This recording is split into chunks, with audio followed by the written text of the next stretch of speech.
ಇಂದೇ ಡೌನ್ಲೋಡ್ ಮಾಡಿ ಮತ್ತು ನಿಮ್ಮ ನೆಚ್ಚಿನ ಶೋಗಳನ್ನು ಆನಂದಿಸಿ.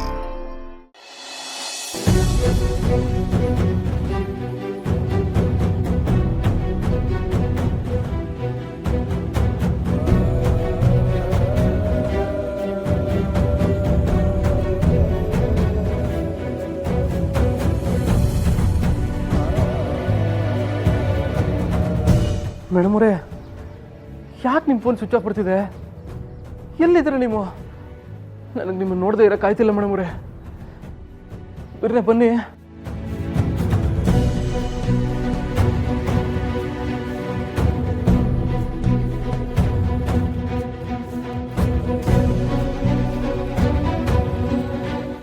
ಸಿದ್ದು ಅಣ್ಣ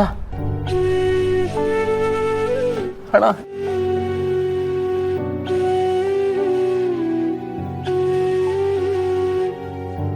ಅಣ್ಣ, ಮೇಡಮ್ ಅವ್ರು ಎಲ್ಲೋದ್ರು ಅಂತಾನೆ ಗೊತ್ತಾಯ್ತಿಲ್ಲ. ಅವ್ರಿಗೆ ಫೋನ್ ಹೋಯ್ತಿಲ್ಲ. ಬೆಳಿಗ್ಗೆ ಅವ್ರ ಅಣ್ಣನ ಗೃಹ ಪ್ರವೇಶ ತಾವು ಹೋಗಿದ್ರಂತೆ. ಅವ್ರು ಹಂಗೆಲ್ಲ ನಂಗೆ ಒಂದು ಮಾತು ಹೇಳ್ದೇನೆ ಹೋಗೋರಲ್ಲ. ಹೋಗಿದ್ರು ನಂಗೆ ಫೋನ್ ಮಾಡ್ದೆ ಎತ್ತಿರ್ಲಿಲ್ಲ. ಈಗ ಅವ್ರು ಎಲ್ಲವರು ಏನು ಅಂತ ನಂಗೆ ಒಂದೇ ತಲೆ ಬಿಸಿ ಆಗೋದೆ ಕಣ. ಇಲ್ಲಿ ನನಗೆ ನೋವಾಗ್ತಿರ್ತದೆ ಅಂತ ಅವ್ರಿಗೆ ಗೊತ್ತಿಲ್ವೇನಣ್ಣ? ಬಿರ್ನೆ ಬರ್ಬೇಕು ತಾನೆ? ಸಿದ್ದು, ಈ ವಿಷಯನ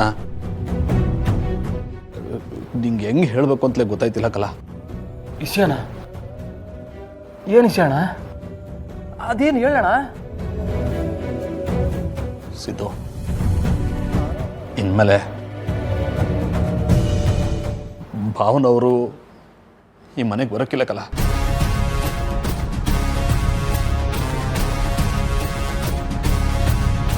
ಏನಣ್ಣ ಹೇಳ್ತಿದ್ಯೆ? ಮೂಕಲ, ಅದು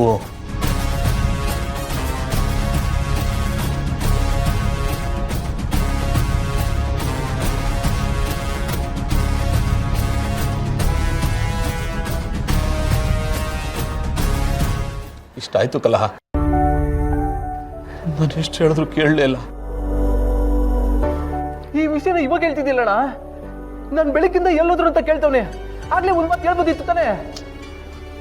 ಸಿದ್ದು, ಹೇಳ್ಬಿಟ್ರೆ ನೀನು ಮತ್ತೆಲ್ಲಿ ಜೈಲ್ಗೆ ಹೋಗಂಗಾದತ್ತು ಅನ್ನೋ ಗಾಬರಿಗೆ ನನ್ನ ಬಾಯೇ ಬರ್ನಿಲ್ಲ ಕಲ. ಅದಕ್ಕೆ ಭಾವನವರು ನಿನ್ಗೆ ಹೇಳ್ದೆ ಹೊಂಟಾಗೋರೆ. ಸಿದ್ದು,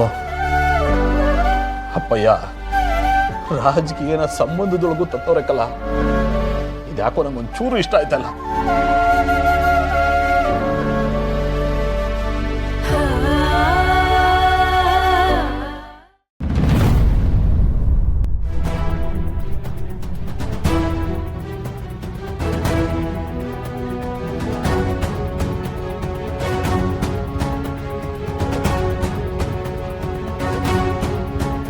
ಅಯ್ಯೋ, ಬಂಗಾರ ಇಲ್ಲೇ ಇದ್ದಾಳೆ.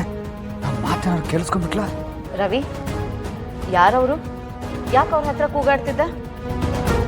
ಹಬ್ಬ, ಸದ್ಯ ಕೇಳಿಸ್ಕೊಂಡಿಲ್ಲ. ಅದು ಒಬ್ರು ಡ್ರೈವರ್ನ ಕರೆಸಿದ್ದೆ. ಬಾಯಿಗೆ ಬಂದಾಗ ಸಂಬಳ ಕೇಳ್ಬಿಡುದ. ಅದಕ್ಕೆ ಒಂದು ಸ್ವಲ್ಪ ಜಾಸ್ತಿ ಮಾತಾಡಿದೆ ಅಷ್ಟೇ. ದುಡ್ಡಿನ ಹತ್ರ ದುಡ್ಡು ಕೇಳೋಕ್ಕೆ ಅಂತಾನೆ ಬಂದ್ಬಿಡ್ತಾರೆ. ಏನು ಅವ್ನು ಬಿಟ್ಟರೆ ನಮಗೆ ಬರೀ ಡ್ರೈವರ್ ಸಿಗಲ್ವಾ? ಏನು ಬಂಗಾರಿ? ಹೋಗ್ಲಿ ಬಿಡು, ಅವ್ನು ಹೋಗಾಯ್ತಲ್ಲ. ನೀನ್ ಮಾತಾಡ್ ಸುಮ್ಮನೆ ಯಾಕೆ ಬಾಯಿ ನೋವು ಮಾಡ್ಕೋತೀಯ? ಒಳಗ್ ಬಾ.